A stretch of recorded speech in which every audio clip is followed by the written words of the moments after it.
আসসালামু আলাইকুম রহমতুল্লাহি ওয়া বারাকাতুহু। আমার সকল ভাই বন্ধুরা যারা আমার ভিডিওটি দেখতেছেন, আশা করি আপনাদের ভালো লাগবে। ছোট্ট একটি ভিডিও আপনাদেরকে নিয়ে।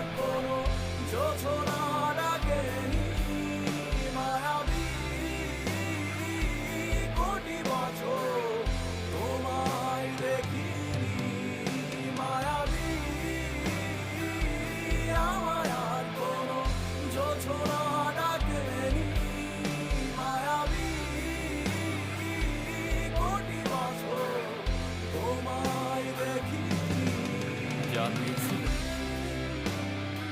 তার সবই আজ ফিরিয়ে দিলে। নিয়ে যাও, আমাকে কিছুই ডাকছে না। আমি মিশে যাই মায়া নামক এক ক্ষতের গভীরে।